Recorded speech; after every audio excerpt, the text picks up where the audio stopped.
நானே வாரேன் மீண்டும் வருவேன் மாலை மாற்ற உன்னை தேடி.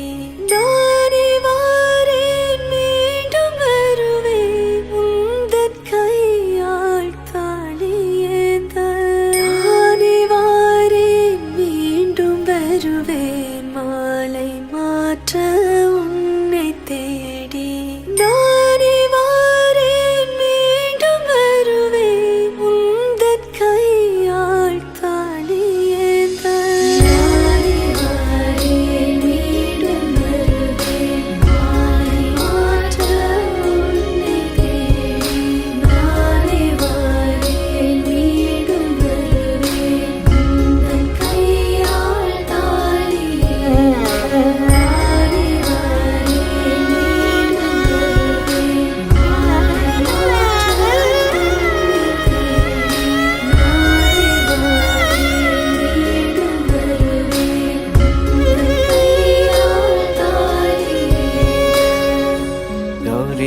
கல்யாண வைபோகமே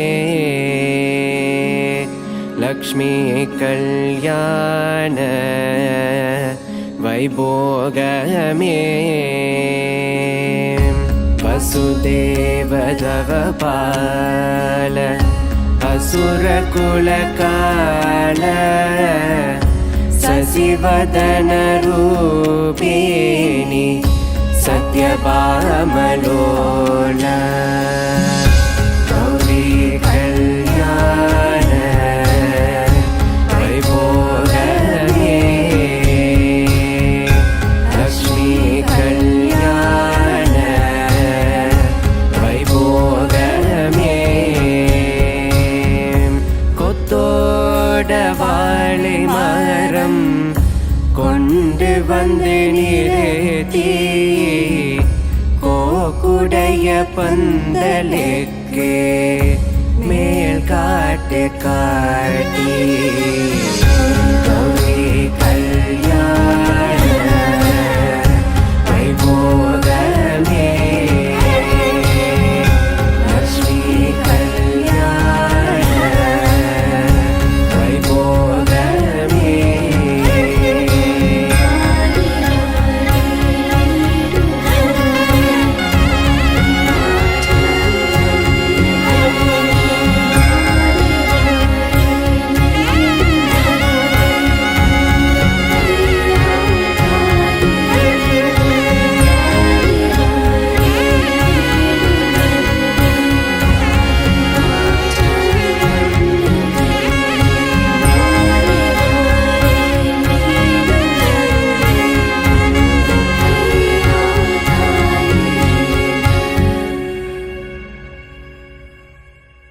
വിവാഹം കുടുംബ സംഗമം ഒപ്പം 15ാമത് സംസ്ഥാന സമ്മേളനം എന്നിവയ്ക്ക് എൻ്റെ ഹൃദയം നിറഞ്ഞ ആശംസകൾ നേർന്നുകൊള്ളുന്നു.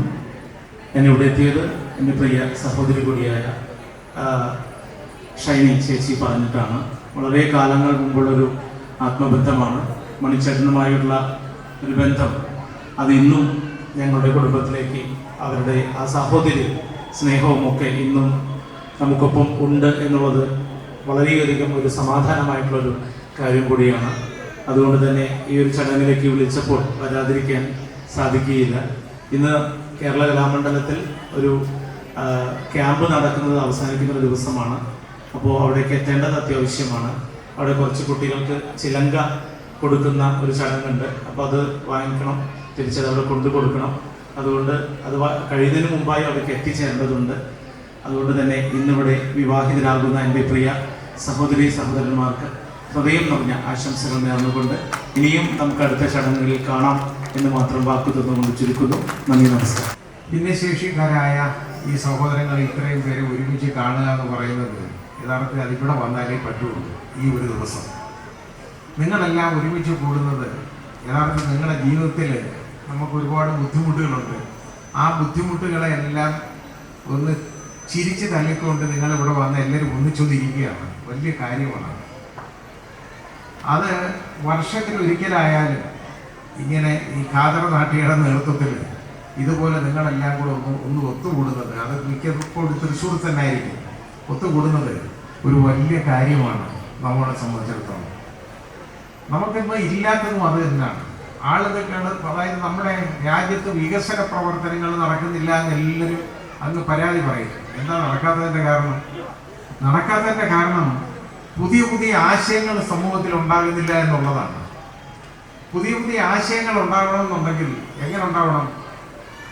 ആശയങ്ങൾ പരസ്പരം കൈമാറണം ആളുകൾ, അതായത് സമ്പർക്കം വേണം, പരസ്പര സമ്പർക്കം. ഇന്ന് ജനങ്ങളുടെ ഇടയിൽ ഇല്ലാതായി തീർന്നിരിക്കുന്നത് ഈ പരസ്പര സമ്പർക്കം തന്നെയാണ് ഇല്ലാതായിക്കൊണ്ടിരിക്കുന്നത്. ഇപ്പോൾ നമുക്ക് പണ്ടൊക്കെ നമ്മുടെ അയൽക്കാരന് നമ്മുടെ വീട്ടിൽ വരിക എന്ന് പറയുന്നത് അവരുടെ ഒരു അവകാശമായിരുന്നു. ഇന്ന് നേരെ മറിച്ച് ഒരു അയൽക്കാരന് വീട്ടിലോട്ട് വരണമെന്നുണ്ടെങ്കിൽ ഒരു 10 തവണ അപ്പോയിൻമെൻറ്റ് ചോദിച്ചാലേ വരാൻ പറ്റൂ. ആ രീതിയിലേക്ക് നമ്മൾ അതപ്പതിച്ചു പോയി. അതാണ് കാര്യം. അപ്പോൾ അത് ആ ഒരു ബുദ്ധിമുട്ട് വരുന്നത് കൊണ്ട് ആണ് യഥാർത്ഥത്തിൽ പുതിയ പുതിയ ആശയങ്ങൾ സമൂഹത്തിൽ ഉണ്ടാകുന്നില്ല എന്ന് ഞാൻ പറയാൻ കാരണം. വീടുകളിൽ തന്നെ തമ്മിലില്ല. അതായത് വീട്ടിൽ 2 മക്കൾ ഉള്ള വീടാണെങ്കിൽ മാതാപിതാക്കളും ചേർന്ന് 4 പേരുടെ കയ്യിൽ ഒരു 8 മൊബൈൽ ഫോൺ കാണും. ഇവർ വല്ലപ്പോഴും ആയിരിക്കും ഒന്ന് ഒരുമിച്ച് ഒത്തുകൂടുന്നത്. അതായത് 1 മണിക്കൂറും മിക്ക ചിലപ്പോൾ ഒരു വീട്ടിൽ ഒന്നിച്ചാലായി ഇല്ലെങ്കിലായി. അങ്ങനെ ഒന്നിച്ചിരിക്കുമ്പോൾ പോലും പരസ്പരം അച്ഛനും അമ്മയും സംസാരിക്കുന്നില്ല, ഈ മക്കൾ അവരോട് സംസാരിക്കുന്നില്ല.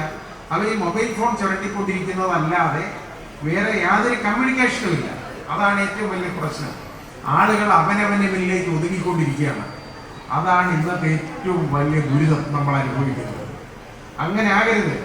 പരസ്പരം സംസാരിക്കണം, പരസ്പരം ഇഷ്ടപ്പെടണം.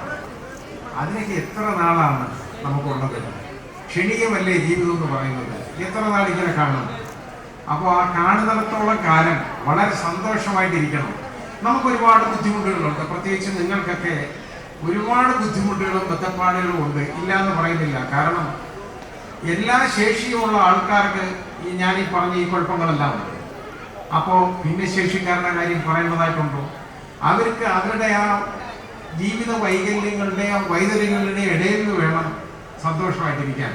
പക്ഷേ അത് നിങ്ങളൊക്കെ ചെയ്യുന്നുണ്ട്. അങ്ങനെ വേണം, സന്തോഷമായിട്ടിരിക്കണം. എന്തുകൊണ്ട് നമ്മൾ ദുഃഖിച്ചിരിക്കണം? ഒന്ന് ആലോചിച്ച് നോക്കൂ. ദുഃഖിച്ചിരുന്നിട്ട് നമുക്ക് എന്തെങ്കിലും കിട്ടുമോ? സന്തോഷമായിട്ടിരുന്ന് കഴിഞ്ഞാൽ നമ്മൾക്ക് നല്ല ജീവിതമെങ്കിലും കിട്ടും. നമ്മൾ ദുഃഖിച്ചിരുന്നാലോ? നമുക്കുണ്ടായ ബുദ്ധിമുട്ട്, ആ ബുദ്ധിമുട്ട് നമുക്കുണ്ട്, അതങ്ങ് അഡ്മിറ്റ് ചെയ്ത് നമ്മളത് ശരിയായിട്ട് നമ്മളതങ്ങ് ഏറ്റെടുക്കുക. ഉണ്ടെനിക്ക് ആ ബുദ്ധിമുട്ട്, പക്ഷെ ഈ ബുദ്ധിമുട്ട് വെച്ചോണ്ടും ഞാൻ തോക്കാൻ തയ്യാറല്ല, ഞാൻ ജീവിക്കാനാണ് ഞാൻ മുമ്പോട്ട് പോകുന്നത് എന്നൊരു കാഴ്ചപ്പാട് തന്നെ നമുക്ക് വേണം. ആ കാഴ്ചപ്പാടിലൂടെ മാത്രമേ എൻ്റെ സഹോദരങ്ങൾക്ക് മുമ്പോട്ട് പോകാൻ പറ്റൂ. അങ്ങനെ ആയിരിക്കണം നിങ്ങളുടെ കാഴ്ചപ്പാട്. മന്ദാരപ്പൂവേ മന്ദാരപ്പൂവേ കണ്ണാടി കൈവര നോക്കിയതാരും എല്ലാരും കാതിൽ നിന്നോമൽ കാര്യം കിന്നാരം പോലെ നീ ചൊല്ലിയതാരും മഞ്ചാടി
ഏതോ നാട്ടിലെ